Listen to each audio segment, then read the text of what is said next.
पंजाब में इलेक्शन नहीं हो पा रहे, क्या वजह है कि पंजाब? शायद आपको पता हो, मुझसे ज़्यादा इन्फॉर्मेशन है, मेरे इल्म में नहीं है कि इलेक्शन नहीं हो रहा है। अच्छा ये बताएं कि सर परवेज़ मुशर्रफ साहब अल्लाह को प्यारे हो गए, उनके बारे में क्या जी, कहेंगे? परवेज़ मुशर्रफ साहब को मैं जब चीफ ऑफ आर्मी स्टाफ थे उस वक्त भी जानता था, और उसके बाद जब वो उन्होंने मार्शल लगाया है तो उस वक्त भी मेरी मीटिंग होती थी।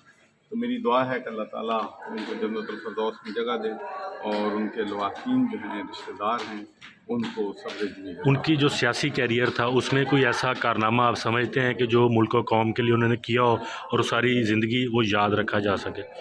देखें, हर इंसान जो है उसमें खूबियाँ भी होती हैं, खामियाँ भी होती हैं, लेकिन एक बात मैं बड़े दुख के साथ कहता हूँ कि जो हमारी डेमोक्रेटिक गवर्नमेंट से जो डिक्टेटर्स है उन्होंने बेटर गवर्नेंस दी। वालेकुम सरदार साहब, कैसे हैं आप? ठीक है सरदार साहब, ये बताइएगा, एक तो आज एक जो खबर आई है परवेज़ मुशर्रफ साहब के इंतकाल की, इस पर क्या कहेंगे? उनका जमहूरियत के लिए और सियासत में जो किरदार था उसको कैसे याद रखा जाएगा? बिस्मिल्लाहिर्रहमानिर्रहीम। देखें, इस वक्त जो भी मैं बात करूंगा ये मेरे ज़ाती ख्यालात होंगे, और मुझे परवेज़ मुशर्रफ साहब बहैसियत इंसान और जिस तरह उन्होंने पाकिस्तान के लिए काम किया और पाकिस्तान की उनकी जो पाकिस्तान के लिए खिदमात थी, मैं उनको अप्रिशिएट करता हूँ। बट उनसे एक दो गलतियाँ हो गई जो उन्होंने अदलिया पे, जब वो इमरजेंसी इस तरह की, अगर वो एक दो गलतियाँ ना उनसे होती तो मैं समझता हूँ परवेज़ मुशर्रफ साहब का बड़ा अच्छा दौर था और ठीक दौर। अब पंजाब की अवाम जमहूरी हुकूमत से ये तवक्का कर रही है कि इंतखाबात हों, लेकिन ना गवर्नर तारीख दे पा रहे हैं, ना इलेक्शन कमीशन दे पा रहे हैं, तो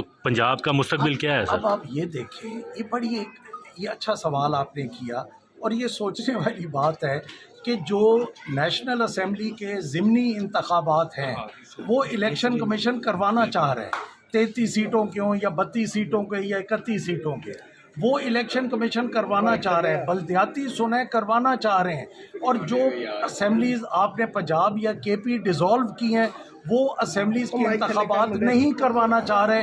तो अब आप सारे खुद समझदार हैं, अब आप सोचें कि ज़िमनी इलेक्शन नेशनल असम्बली के हो सकते हैं और उसके लिए मुल्की हालात भी ठीक हैं, फाइनेंसेस भी हैं, फंड्स भी हैं, और जो असम्बलीज डिज़ोल्व हुई हैं चाहे वो पंजाब है या केपी है वहाँ के नहीं हो सकते।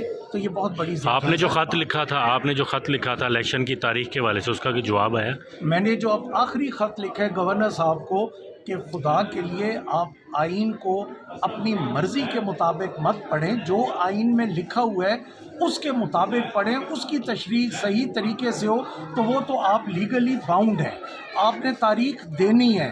और कॉन्स्टिट्यूशन में तो ये लिखा है गवर्नर साहब के लिए कि वो निगरान वज़ीर आला मुकर्रर करने से पहले, निगरान काबीना मुकर्रर करने से पहले वो पहले इलेक्शन डेट देंगे। उन्होंने निगरान वज़ीर आला भी बना दिया, निगरान काबीना भी बना दी, निगरान वज़ीर आला साहब जो हैं उनके इजलास भी हो रहे हैं, वो आगे सब कमेटियाँ भी बना रहे हैं। कभी निगरान वज़ीर आला ने इस तरह के काम किए? वो सारे काम कर रहे हैं, सिर्फ इलेक्शन जो उनका फ़र्ज़ है करवाना उसकी तरफ। अच्छा, ये जेल भरो तहरीक जो है खान साहब ने जिसका ऐलान किया है, आप बतौर स्पीकर, जेल भरो तहरीक जो है खान साहब ने उसका ऐलान कर दिया है, आप स्पीकर हैं, आप स्पीकर होते हुए जेल में जाएंगे अगर वो कॉल दें तो? ये देखें, ये आप वक्त से पहले सवाल कर रहे हैं। कॉन्स्टिट्यूशनल पोस्ट कुछ होती हैं जिसमें प्रेसिडेंट ऑफ पाकिस्तान या स्पीकर हो गए या गवर्नर हो गए, ये आइनी पोस्ट हैं। बट सबसे पहले इमरान खान और तहरीक